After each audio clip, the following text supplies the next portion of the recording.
ప్రియమైన దేవుని వారలారా, ప్రభు నామములో మీకు శుభములు తెలియజేస్తూ వరుస క్రమాన్ని అనుసరించి మనమందరము కూడా ప్రకటన గ్రంథం 20వ అధ్యాయము మొదటి 6 వచనాల్లో ఈరోజు మనం ధ్యానం చేయనై ఉన్నాం. ఈ రోజున ఈ యొక్క వాక్య భాగమునకు ఇవ్వబడినటువంటి అంశం ఏంటంటే the victorious reign of Christ, 1000 years of glory and righteous rule. The victorious reign of Christ, 1000 years of glory and righteous rule. క్రీస్తు విజయ ధ్వజం, 1000 ఏళ్ల మహిమకర పరిపాలన. క్రీస్తు విజయ ధ్వజం, 1000 ఏళ్ల మహిమకర పరిపాలన అనే అంశమును మనము ధ్యానం చేస్తూ ఈ రోజున బైబిల్ స్టడీలోకి ముందుకు కొనసాగుదాం. చిన్న ప్రార్థన చేసుకుందాం ఆత్మ నడిపింపు కొరకు. దేవాని నామం నాకు స్తోత్రాలు. చేయనై ఉండగా నీ అధికారము గొప్పది, సమస్త అధికారములకు మించిన అధికారము ఈ భూమిపైకి మీరు వచ్చినప్పుడు జరిగిస్తారనే విషయాలు మేము ధ్యానం చేయనై ఉండగా ఈ యొక్క ధ్యానంలో ఆదరించేంత వరకు మీరు మా మధ్యలో ఉండమని యేసునామం అడిగి వేడుకొంచున్నాం తండ్రి, ఆమేన్. మంచిది. ప్రియమైన దేవుని వారలారా, ఈ 20వ అధ్యాయము మొదటి 6 వచనాలు మనం చూస్తే పరిచయముగా ఈ లోకంలో మనకు అనేక రాజ్యాలను చూస్తూ ఉన్నాం. ఈ లోకంలో మనకు అనేక రాజ్యాలు ఉంటూ ఉన్నాయి.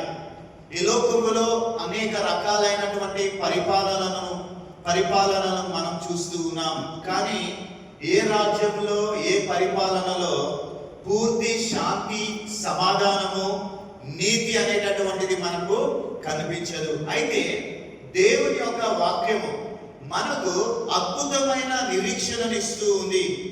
ఏంటి నిరీక్షణ అంటే, క్రీస్తు 2వ రాకడ తర్వాత, ప్రభుల వారి యొక్క 2వ రాకడ తర్వాత ఈ భూమి మీద ఏం జరుగుతుంది అని అంటే నీతి, సమాధానము మరియు దైవిక పరిపాలన నెలకొనేటటువంటి సమయమే 1000 ఏళ్ల పరిపాలన అంటారు.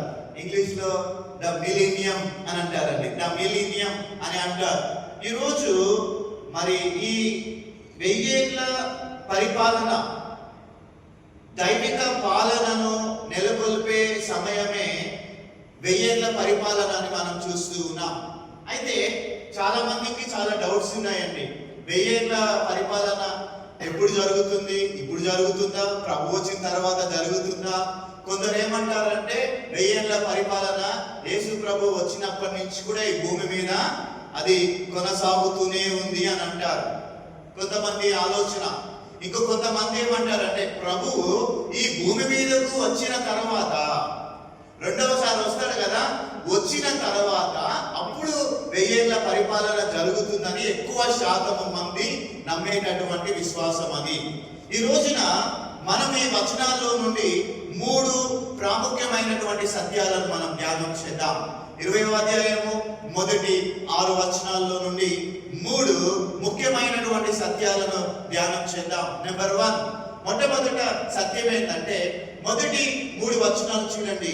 మరియు పెద్ద సంఖ్యలను చేత పట్టుకొని అగాధం యొక్క తాళపు చెవిగల యొక్క దూత పరలోకము నుండి దిగి వచ్చుట చూచి తిని. ప్రియమైన దేవుని వారలారా, ఈ 3 వచనాలకు, ఈ 3 వచనాలు మనం చూస్తే అక్కడ అపవాదికి సంఖ్యలు వేసినట్లుగా మనం చూస్తున్నాం.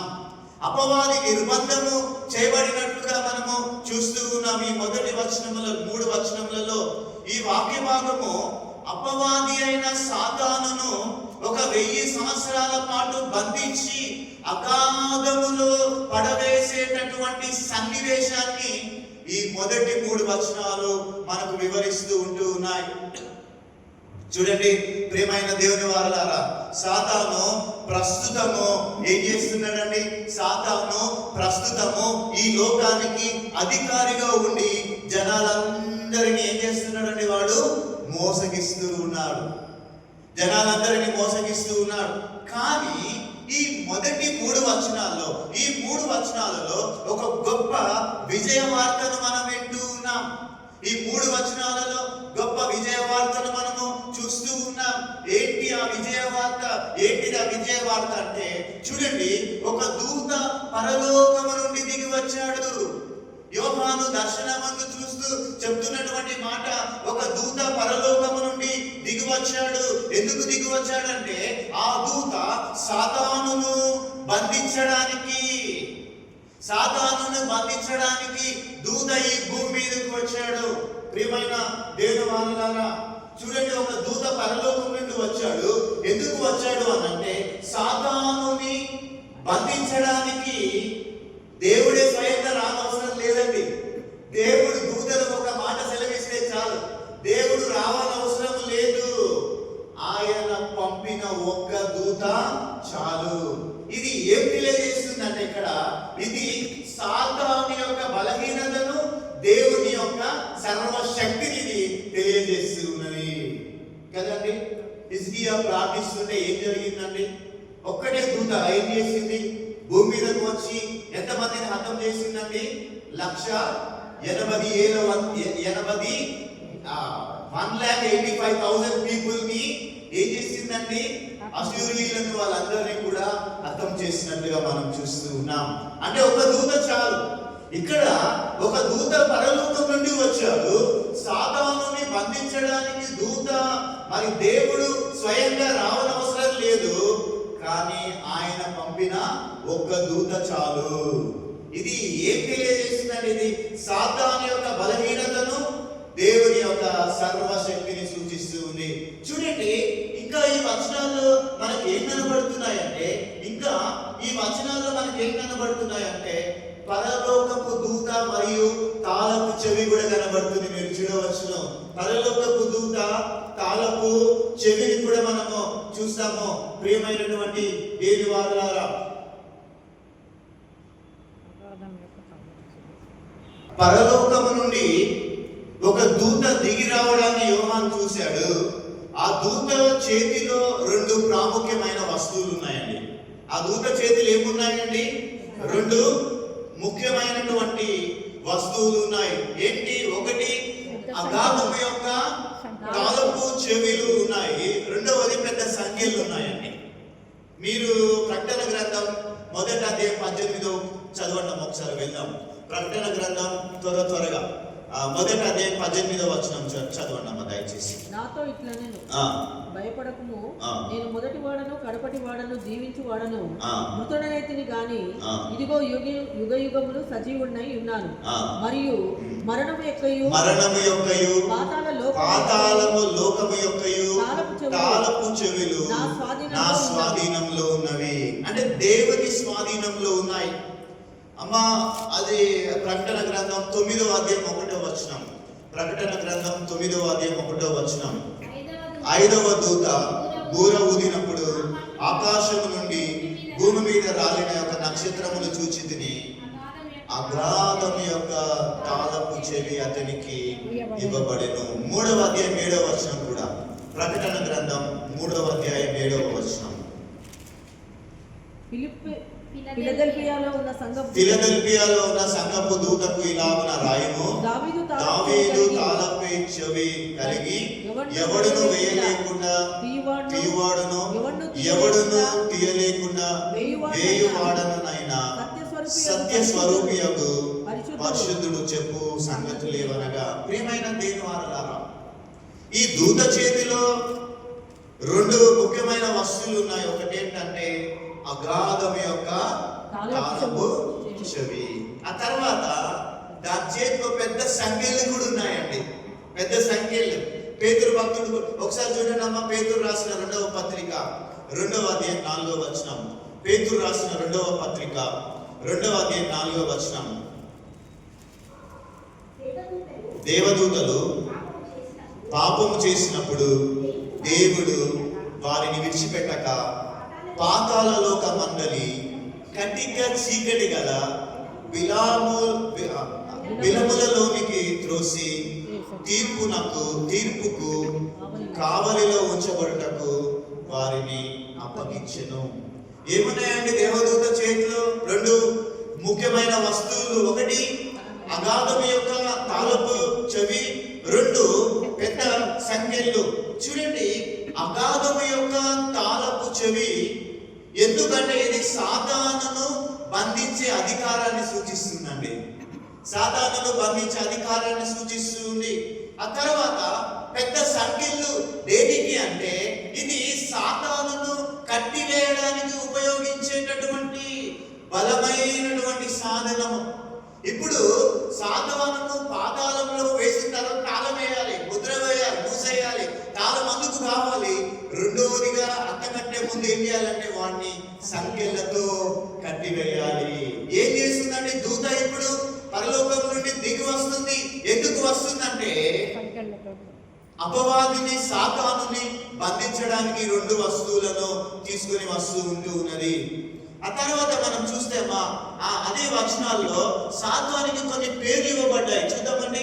సాతాను వానికి కొన్ని పేర్లు ఇవ్వబడ్డాయి. 20వ వచనంలో మనం చూస్తే మొదటి 3 వచనంలో చూస్తే నేను చెప్తాను. సాతానుకు ఉన్న పేర్లు ఈ వచనాల్లో అపవాదిని 4 విధాలుగా సంబోధించారు. ఇవి అతని స్వభావాన్ని తెలియజేస్తాయి. ఒకటేంటంటే ఘట సర్పము అది భయంకరమైనటువంటి శక్తిని సూచిస్తుందండి. ఘట సర్పము అనేది భయంకరమైనటువంటి శక్తిని సూచిస్తుంది. ఆ తర్వాత పాత సర్పం అన్నారు. పాత సర్పం అంటే ఆది సర్పము. ఆది సర్పము మనకి ఎక్కడ గుర్తుకొస్తుందండి? ఏదేను తోటలో మానవులను మోసగించిన మొదటి మోసగాడు ఎవరు అనంటే ఆది సర్పము, పాత సర్పము. ఆ తర్వాత 3వదిలో చూస్తే అపవాది. ఈ అపవాది ఎప్పుడు ఏం చేశాడు తెలుసండి? దేవుని మీద మరియు మనుషుల మీద వాడు ఎప్పుడు నిందలు వేస్తూనే ఉంటాడు. అపవాది యొక్క పని ఏంటంటే మనుషుల మీద నిందలు వేస్తూ ఉంటాడు. ఆ తర్వాత సాతాను దేనికి ఇక్కడ గుర్తు అనంటే దేవుని రాజ్యానికి వారు విరోధి. దేవుని రాజ్యానికి ప్రథమ శత్రువు ఎవరంటే సాతాను. ఇక్కడ ప్రియమైన దేవుని వారలారా, అపవాదిని 4 విధాలుగా ఈ వాక్యంలో సంబోధించారు. ఆ తర్వాత మనం చూస్తే ఇదే వచనాలలో మనం చూస్తే 1000 సంవత్సరాల నిర్బంధం. ఏం చేస్తున్నారంటే అపవాదిని 1000 సంవత్సరాల నిర్బంధం. దేవుడు సాతానును పట్టుకొని సంఖ్యలతో బంధించి అగాధములో పడవేస్తూ ఉన్నాడు. పడవేసిన తర్వాత ఏం జరుగుతుంది తెలుసండి? అగాధపు ద్వారాన్ని మూసి దేవుడు ఏం చేసినట్టే దానికి ముద్ర వేసేస్తూ ఉన్నాడు. కొన్నిసార్లు విషవాయువులు మన ఎక్కడైనా ఊదుంటే విషవాయువులు వస్తాయి కదండి. దాన్ని ఏం చేస్తారు తెలుసా? మూసి ముద్ర వేస్తారు దాని మీద. ఎవడు దాని జోలికి వెళ్ళకూడదు, ప్రమాదం అని తెలిస్తే. దేవుడు కూడా ఏం చేస్తున్నాడు? ఇప్పుడు అపవాదిని బంధించిన తర్వాత దానికి తాళం చెవులు ఆయన దగ్గర ఉన్నాయి, తాళం వేస్తున్నాడు, ముద్ర వేసేస్తూ ఉన్నాడు. అగాధపు ద్వారాన్ని మూసి దానికి ముద్ర వేస్తాడు. ఏంటి దాని ఉద్దేశం? దేవుడు ముద్ర వేశాడంటే దాని ఉద్దేశం ఏంటి? ఎందుకు ముద్ర వేశాడు అనంటే చూడండి, ఆ ముద్ర వేయడంతో ఏం జరుగుతుంది? సాతానుని బంధించాడంటే దాని ఉద్దేశము ఏంటి అనంటే ఈ భూమి మీద మోసము నిలిపివేయడం అండి. దేవుని నామమునకు మహిమ కలుగును గాక. దేవుని రాజ్య పరిపాలనలో 1000 సంవత్సరాలు మోసమే ఉండదండి. ఇంకా చూడండి, ఈ భూమి మీద మోసం నిలిపివేయడం. ఆ తర్వాత 1000 సంవత్సరాలు గడిచి వరకు సాతాను ఇక ఏ మనుషులను, ఏ జనములను మోసపరచడానికి వీలుండదు. అప్పుడు ప్రభువు ఏం చేస్తాడండి? ప్రభు పరిపాలన చేస్తాడు. సాతాను ప్రభావం లేని సమయంలో క్రీస్తు భూమిపై నీతియుక్తమైనటువంటి పరిపాలన జరిగిస్తాడు. దేవుని నామమునకు మహిమ కలుగును గాక. దేవుడు వచ్చే ముందు సాతాను ఉండకూడదు, బంధింపబడాలి, ఆయన రావాలి. ఆ 1000 ఏళ్ల పరిపాలనలో ఆయన నీతియుక్తమైనటువంటి పరిపాలనను సాగిస్తాడు. ఆ తర్వాత 3వ వచనం చివరి భాగంలో చూడండి, ముద్ర వేసిన తర్వాత అటు పిమ్మట వాడు కొంచెము కాలము విడిచిపెట్టబడవలెను. మళ్ళీ ఏమో చెప్తున్నారండి? ఆ 1000 years అంటే కొంచెం కాలం అంట. అంటే దేవుడి దృష్టిలో ఏంటి? మన దృష్టిలో 1000 సంవత్సరాలు ఒక దినమే, ఆయనకు 1000 సంవత్సరాలు ఒక దినంతో సమానం. ఆ తర్వాత చూడండి, అటు పిమ్మట వాడు కొంచెము కాలము విడిచిపెట్టబడ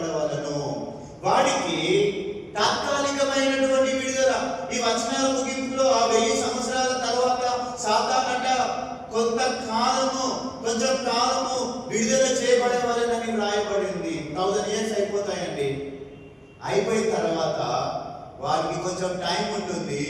ఆ కొంచెం టైం వాడు విడుదల చేయబడతాడు అని రాయబడి ఉంది. ఇది దేవుని అంతిమ తీర్పులో భాగమైన చివరి పరీక్షను సూచిస్తూ ఉంటూ ఉన్నది. ఈ యొక్క 3 వచనాల యొక్క ముఖ్య ఉద్దేశం ఏంటంటే, లోకమును మోసగించే సాతాను శక్తి దేవుని అధికారానికి లోబడి ఉంటుందని, చివరికి వాడు సంఖ్యలతో బంధింపబడతాడని ఈ వచనాలు మనకు నిరీక్షణను సూచిస్తూ ఉన్నాయి. ఈ వచనాలు మనకు నిరీక్షణనిస్తూ ఉన్నాయి. ఏం నిరీక్షణ ఇస్తున్నాయండి?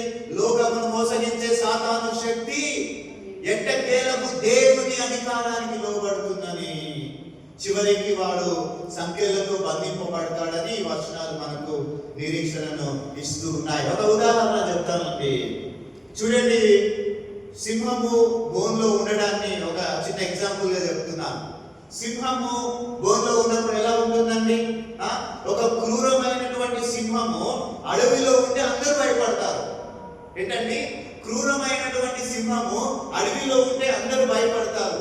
కానీ అదే సింహాన్ని నువ్వు ఒక బలమైనటువంటి బోన్లో తెచ్చి పెడితే చిన్న పిల్లగాడు కూడా వెళ్ళి సెల్ఫీ దిగగలుగుతాడు. ఎందుకు? బోన్లో ఉంది కాబట్టి. అంటే ఇక్కడ ఎలా అర్థం చేసుకున్నామంటే, 1000 ఏళ్ల పరిపాలనలో సాతాను పరిస్థితి కూడా ఇలాగే ఉంటుందండి. సాతాను పరిస్థితి ఇలాగే ఉంటుంది. అప్పటి వరకు భయపడినటువంటి వారు, అక్కడ మోసం ఉండదు, ఆ రోజులో అన్యాయం జరిగింది, కానీ వాడు బంధింపబడతాడు. అప్పుడు ప్రభు భూమి పైన నీతియుక్తమైనటువంటి పరిపాలన జరిగిస్తాడు. చూడండి, ఈ 3 సత్యాలు తెలుసుకున్నామన్నా. అందులో మొదటిగా అపవాదికి సంఖ్యలు, అపవాదిని నిర్బంధించడం మనం చూసాం మొదటి 3 వచనాల్లో. ఇప్పుడు మనము 4వ వచనాన్ని ధ్యానం చేయనై ఉంటూ ఉన్నాం. చూడండి, 4వ వచనం. అంతటా సింహాసనములను చూచి తిని వాటి మీద ఆసీనులై ఉండు వారికి విమర్శ చేయుటకు అధికారం ఇవ్వబడెను. మరియు క్రూర మృగమునకైనను దాని ప్రతిమకైనను నమస్కారం చేయక తమ నొసళ్ళ యందు గాని చేతుల యందు గాని దాని ముద్ర వేయించుకొనని వారిని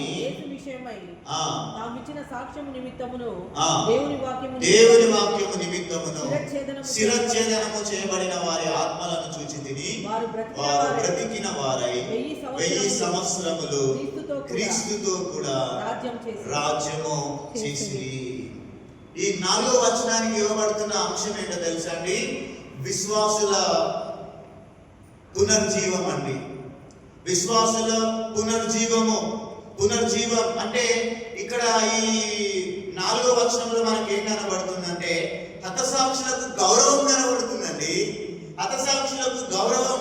చూడండి, 4వ వచనంలో సింహాసనాలు మరియు తీర్పు అధికారం మనకు కనబడుతుందండి. సింహాసనములు కనబడుతున్నాయి, తీర్పులు కనబడుతున్నాయి, అధికారము మనకు కనబడుతూ ఉంది. ఇక్కడ యోహాను ఏమంటున్నాడు? నేను సింహాసనములను చూచి తిని. సింహాసనం దేనికి గుర్తండి? అధికారమునకు గుర్తు, రాజ్య అధికారమునకు గుర్తు. అయితే ఒకానొక దినమున దేవుడు ఏం చేశాడు తెలుసండి? ఆ అధికారం ఎవరికి ఇస్తారంట? విశ్వాసులకు తీర్పు తీర్చేటటువంటి అధికారం ఇవ్వబడుతుందని వాక్యం తెలియజేస్తుంది. ఒకసారి త్వరగా దానియేలు గ్రంథం 7వ అధ్యాయం 22వ వచనం చదవండి. దానియేలు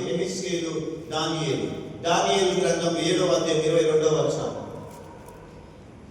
ఆ మహావృద్ధుడు వచ్చి మహోన్నతుని పరిశుద్ధుల విషయంలో తీర్పు తీర్చు వరకు అలాగు జరుగును గాని సమయం వచ్చినప్పుడు ఆ పరిశుద్ధులు రాజ్యము లేదురని సంగతి నేను గ్రహించాను. చూసారండి, ప్రవచనం ముందుగానే చెప్పబడింది. ఆ మహావృద్ధుడు వచ్చి మహోన్నతుని పరిశుద్ధుల విషయములో తీర్పు తీర్చు వరకు అలాగున జరుగును కానీ సమయము వచ్చినప్పుడు ఆ పరిశుద్ధులు రాజ్యము నేలుదురనే సంగతిని నేను గ్రహించుకుని. పౌలు కూడా ఒక మాట అంటాడండి, కొరింథీయులకు రాసిన మొదటి పత్రిక 6వ అధ్యాయం 2వ వచనంలో. కొరింథీయులకు రాసిన మొదటి పత్రిక 6వ అధ్యాయం 2వ వచనంలో, చూడండి, హతసాక్షులకు గౌరవాన్ని మనం చూస్తూ 2 వాక్యాలు చదివాము. ఈ వాక్యం ప్రకారంగా మనం చూస్తే ఈ ప్రకటన గ్రంథం 20వ అధ్యాయము 4వ వచనం ప్రకారం క్రీస్తు కొరకు బాధపడిన వారు, క్రీస్తు కొరకు హింసలు పడిన వారు, శిరచ్ఛేదనం చేయబడిన వారు ఏం చేస్తారంట? ఒక రోజున క్రీస్తుతో కూడా పరిపాలన చేయుదురు. దేవుని నామమునకు మహిమ కలుగును గాక. హతసాక్షుల గుర్తింపు, హతసాక్షులకు ఒకనొక రోజున గుర్తింపు ఉందండి. ప్రియమైన దేవుని వారలారా, చూడండి, మనం చదువుకున్నాం 20వ అధ్యాయం 4వ వచనంలో, యేసు సాక్ష్యము నిమిత్తమును దేవుని వాక్యము నిమిత్తమును శిరచ్ఛేదనము పొందిన వారు హతసాక్షులు. హతసాక్షులు అంటే ఎవరండి? చెప్పాలి మీరు. హతసాక్షులు అంటే ఎవరు?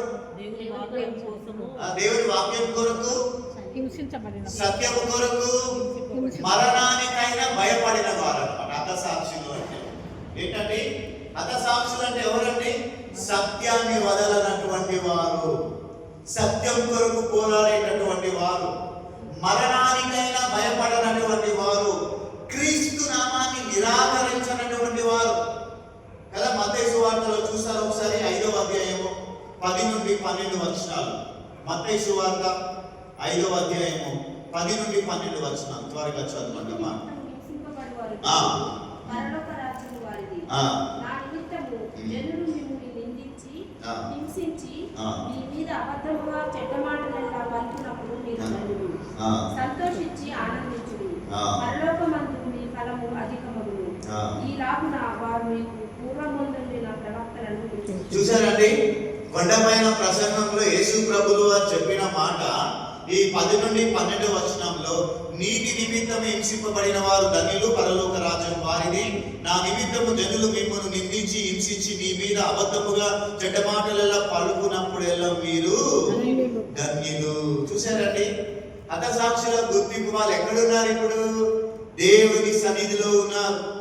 ఆ తర్వాత చూడండి, హతసాక్షులు గురించి మనం చూస్తే వారు లోకానికి రాజీ పడనటువంటి వారు. విశ్వాసులంట లోకానికి రాజీ పడని విశ్వాసం. చూడండి, అదే ప్రకటన గ్రంథం 20వ అధ్యాయము 4వ వచనంలో మనం చూస్తే, మృగమును ఆరాధించని వారు, మృగమును ఆరాధించిన వారు, దాని ముద్రను ధరించని వారు. ఏంటండి? వారు మృగమును ఆరాధించడం లేదు, మృగం యొక్క ముద్ర వారు ధరించడం లేదు. మృగము దేనికి సాదృశ్యం అండి? మృగము దేనికి సాదృశ్యము? దేవునికి వ్యతిరేకమైన వ్యవస్థ మృగం. దేవునికి వ్యతిరేకమైన వ్యవస్థ మృగం. ముద్ర దేనికంటే? లోకపు ఒత్తిడి, రాజీ పడే విశ్వాసం. ఎవరైతే ముద్ర వేసుకుంటారో వాళ్ళకి అన్ని దొరుకుతాయి. ముద్ర వేసుకొని వారు ఉంటారో వారికి ఎన్నో శ్రమలండి, రేషన్ కూడా దొరకదండి వాళ్ళకి. వేసుకోనటువంటి వారు ధన్యులు. వారి గురించి ఇక్కడ వాక్యం మాట్లాడుతుంది. మృగము దేవునికి వ్యతిరేకమైన వ్యవస్థకు సాదృశ్యం. ముద్ర అనేటటువంటిది లోకపు ఒత్తిడి, రాజీ పడేటటువంటి విశ్వాసము. నిజమైన విశ్వాసం రాజీ పడదండి. ఇది మనం జ్ఞాపకం చేసుకోవాలి. నిజమైన విశ్వాసం రాజీ పడదు. తర్వాత మనం చూస్తే ఇదే వాక్యములో విశ్వాసుల పునర్జీవం గురించి మనం చూస్తున్నాం. ఫస్ట్ రిజరక్షన్ విశ్వాసుల పునర్జీవం గురించి మనం చూస్తూ ఉన్నాం.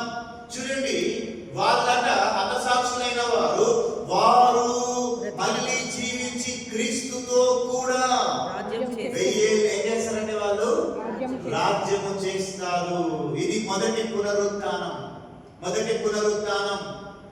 ఆత్మీయంగా శాశ్వతంగా దేవునితో జీవించుట. ప్రియమైన దేవుని వాళ్ళారా, అందుకనే యోహాను సువార్త, అమ్మ త్వరగా సాయం చేయండి. యోహాను సువార్త 11వ అధ్యాయం 25వ వచనం. యోహాను సువార్త 11వ అధ్యాయం 25వ వచనం. అందుకు యేసు పునరుత్థానమును జీవమును నేనే, నాయందు విశ్వాసం ఉంచువాడు చనిపోయినను హతసాక్షులు ఇప్పుడు ఏం చేశారండి? చనిపోయినను బ్రతుకుతారు. అమ్మ తెస్సలోనీయులకు రాసిన మొదటి పత్రిక 4వ అధ్యాయం 16వ వచనంలో, తెస్సలోనికైలకు రాసిన మొదటి పత్రిక 4వ అధ్యాయం 16వ వచనంలో, ఆర్భాటముతోను ప్రధాన దూత శబ్దముతోను దేవుని బూరతోను పరలోకం నుండి ప్రభువు దిగువచ్చును. క్రీస్తు నుండి మృతులైన వారు మొదట ఎవరు లేస్తారని మొదట క్రీస్తు నందు ఉన్నటువంటి మొదటి పునరుత్థానం, విశ్వాసుల పునర్జీవం, ఫస్ట్ రిజరెక్షన్. వారు మళ్ళీ జీవించి వాళ్ళు ఏం చేస్తారంటే క్రీస్తుతో కూడా 1000 ఏళ్ల పరిపాలన చేస్తారు. ఆ 1000 ఏళ్ల పరిపాలన ఏంటో తెలుసండి, అది హతసాక్షులకు గౌరవం అండి. గౌరవం. ప్రియమైనటువంటి దేవుని వాళ్ళారా, హతసాక్షుల గౌరవం ఏంటండి? లోకంలో మొదట ఆలోచన చేద్దామండి. లోకంలోనేమో హతసాక్షులకు అవమానము, హింస, మరణం. లోకం గురించి మాట్లాడుతున్నానండి నేను. హతసాక్షులకు లోకం ఇచ్చే గౌరవం ఏంటండి? అవమానము, హింస, మరణం. పరలోకం ఇచ్చే గౌరవం ఏంటండి? జీవము, సింహాసనము, రాజ్యాధికారము. దేవుని నామమునకు మహిమ కలుగును గాక. మీరు ఇంటికి వెళ్ళిన తర్వాత లేదా చదవండి అమ్మా, రోమీలకు రాసిన పత్రిక 8వ అధ్యాయం 17-18 వచనాలు చదవండి. రోమీలకు రాసిన పత్రిక 8వ అధ్యాయం 17-18 వచనాలు. మనము పిల్లలమైతే వారసులము, అనగా దేవుని వారసులము, క్రీస్తుతో కూడా మహిమ పొందుటకు ఆయనతో శ్రమపడిన ఎడల క్రీస్తుతోడి వారసులము. మన ఎడల ప్రత్యక్షము కాబో మహిమ ఎదుట ఇప్పటి కాలపు శ్రమలు ఎన్నదగినవి కావని ఎంచుచున్నాము. ప్రియమైన దేవుని వాళ్ళారా, చూడండి, ఈ లోకములో ఏదండి, ఈ లోకము హతసాక్షులకు ఇచ్చే గౌరవం ఏంటంటే అవమానం ఇస్తుంది, హింసిస్తుంది, మరణాన్ని ఇస్తుంది. కానీ పరలోకం అయితే వారికి ఏమి ఇస్తుందండి? జీవం ఇస్తుంది, సింహాసనం ఇస్తుంది, రాజ్య అధికారం ఇస్తుంది. ఈ రోజున నేటి విశ్వాసులకు అంటే మనందరికీ సందేశం ఏంటంటే, విశ్వాసంలో మనము స్థిరంగా నిలబడితే మనమందరము విశ్వాసంలో స్థిరంగా నిలబడండి అని వాక్యం తెలియజేస్తుంది. ఇంకేమంటుంది తెలుసా? హింసకు మీరెవరు భయపడవద్దు, ఎందుకంటే దేవుని తీర్పు న్యాయమైనది, తప్పక దేవుడు ప్రతిఫలాన్ని ఇస్తాడని తెలియజేస్తుంది. ప్రియమైన దేవుని వాళ్ళారా, చూడండి, లోకము దృష్టిలో క్రీస్తు కొరకు ప్రాణాలు ఇచ్చిన వారు ఓడిపోయినట్లు కనిపించవచ్చు. ఇది మీరు జ్ఞాపకం చేసుకోవాలండి. లోకము దృష్టిలో క్రీస్తు కొరకు ప్రాణాలు ఇచ్చిన వారు ఓడిపోయినట్లు కనిపించవచ్చు, కానీ దేవుని దృష్టిలో అసలైన విజేతలు ఎవరంటే వారే. ఇది మీరు జ్ఞాపకం చేసుకోవాలి. లోకం ఏమంటుందండి? హతసాక్షిని ఓడిపోయారంటుంది, కానీ దేవుని దృష్టిలో అసలైన విజేతలు ఎవరు అని అంటే హతసాక్షులే. ప్రేమ దేవుని వాళ్ళారా, 2024లో ప్రవీణ్ పగడాలన్న అట్టి వారు ఏం చేస్తారు తెలుసా? రేపు శిరఛేదనం చేయబడిన వారు హతసాక్షులకు దేవుడు రేపు ఏమి ఇవ్వబోతున్నాడండి? అధికారాన్ని ఇవ్వబోతున్నాడు. అధికారాన్ని ఇస్తాడు దేవుడు. యోహాను అంటున్నాడు కదా, కొన్ని సింహాసనాలు చూశాడు, క్రీస్తు కొరకు నిలబడిన వారు, అట్టి వారికి ఒకానొక దినమున దేవుడు తీర్పు తీర్చేటటువంటి బాధ్యతను అప్పగించబోతూ ఉన్నాడు. చూడండి, ముద్ర వేయించుకొనని వారు అంత్యకాలంలో వచ్చే క్రూర మృగానికి, యాంటీ క్రైస్ట్, వానికి లోబడకుండా తమ ప్రాణాలను సహితము లెక్క చేయక దేవుని వాక్యము కొరకు నిలబడిన వారిని మనం చూస్తూ ఉన్నాం. దేవుని వాక్యము కొరకు అలాంటి వారు తిరిగి బ్రతుకుతారని, తిరిగి బ్రతకడం, వారు చనిపోయినప్పటికీ క్రీస్తు అధికారంతో తిరిగి బ్రతుకుతారు. ఇది వారి త్యాగానికి దేవుడిచ్చేటటువంటి గొప్ప బహుమానము. ప్రియమైనటువంటి దేవుని వారు, 3వ పాయింట్లోకి మనము వెళ్ళి ముగించుకుందాం. అంతకంటే ముందు ఒక చిన్న ఉదాహరణ నేను మీ ఎదుటకు తెస్తున్నాను.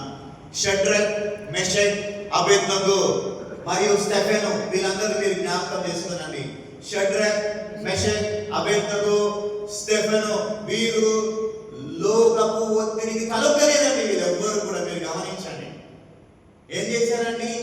వేడిమి గల అగ్ని గుండంలో వేసినప్పటికీ వాళ్ళు ఈ లోకానికి, ఈ లోకపు ఒత్తిడికి వాళ్ళు తలొగ్గలేదండి. స్టెఫెను కూడా తలొగ్గలేదు. మరణ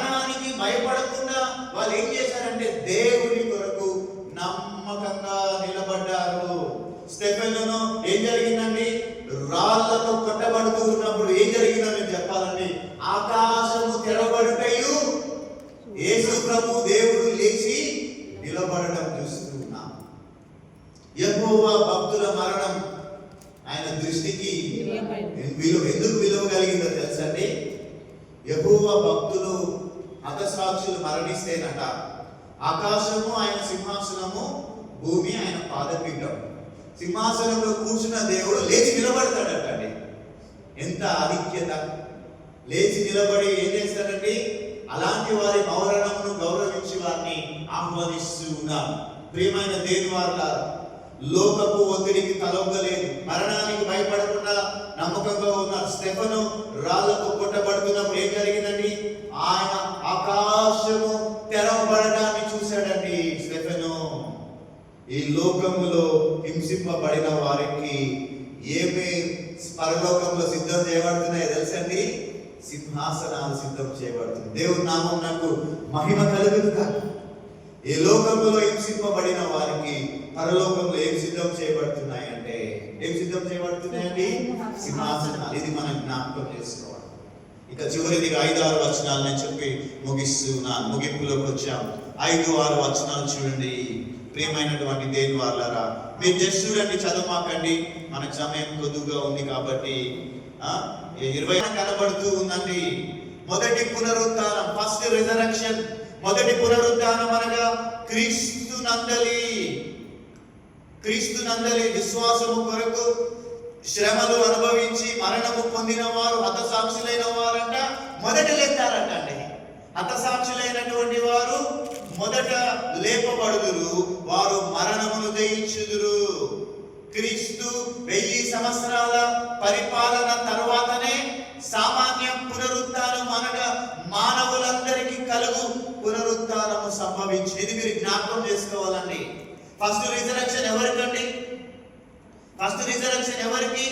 మొదటి పునరుత్థానం అనగా క్రీస్తునందలి విశ్వాసము కొరకు శ్రమలు అనుభవించి మరణము పొందిన వారు అనగా హతసాక్షులైనటువంటి వారు మొదట లేపబడుదురు, వారు మరణమును జయిస్తారు. ఆ తర్వాత 1000 సంవత్సరాల క్రీస్తు 1000 సంవత్సరాల పరిపాలన తర్వాతనే సామాన్య పునరుత్థానము అనగా మానవులందరికీ కలుగు పునరుత్థానము సంభవించింది. ఇది మనము జ్ఞాపకం చేసుకోవాలి. కనుక క్రీస్తునందు విశ్వాసం ఉంచిన పరిశుద్ధులు మొదట పునరుత్థానము చెందు ధన్యత కలిగి ఉంటారు.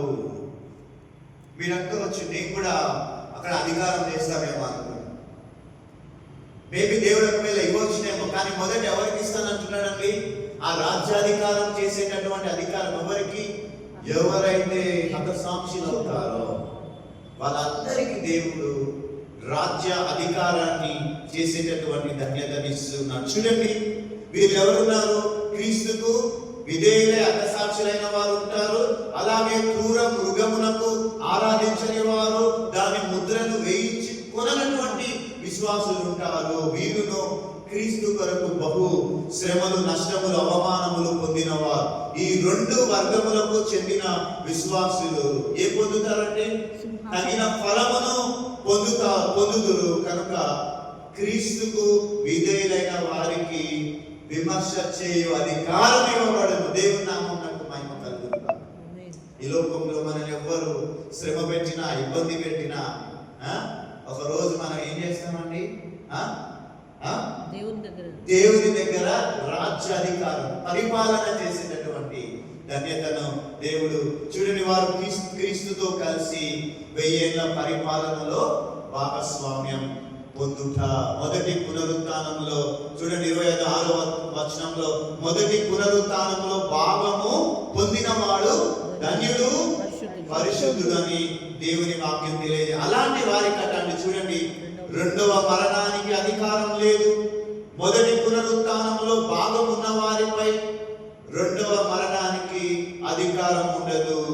శాశ్వత శిక్ష నుండి సంపూర్ణ విమోచన. 2వ మరణం ఏంటండి చెప్తారా? నరకము. 2వ మరణము నరకము.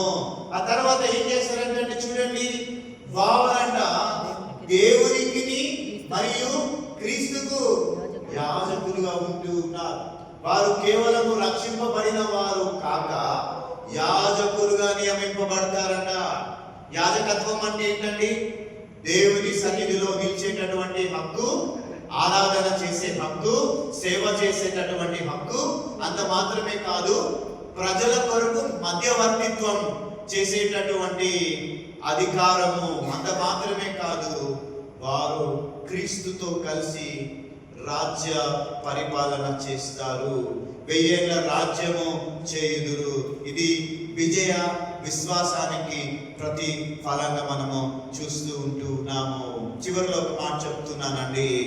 విశ్వాసులకు అంటే మనందరికీ ఒక ప్రోత్సాహకరమైనటువంటి సందేశం ఏంటంటే, ఈ లోక కష్టాలు చివరి మాట కాదండి. ఈ లోక కష్టాలు తాత్కాలికం. ఈ లోక కష్టాలు తాత్కాలికం.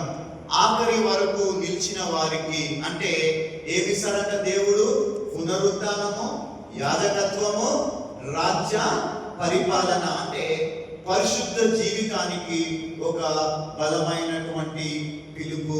ప్రియమైన దేవుని వారలారా, సారాంశం ఏమంటే ఈ 6 వచనాలకి మొదటి పునరుత్థానం అనేది విశ్వాసులకు ఇచ్చే ధన్యమైనటువంటి ఆశ, విశ్వాసులకు ఇచ్చే నిరీక్షణ, యాజకత్వం అనేటటువంటిది గౌరవము, క్రీస్తుతో కలిసి మనమందరం కూడా శాశ్వత రాజ్య భాగ్యము కలిగి ఉంటాము.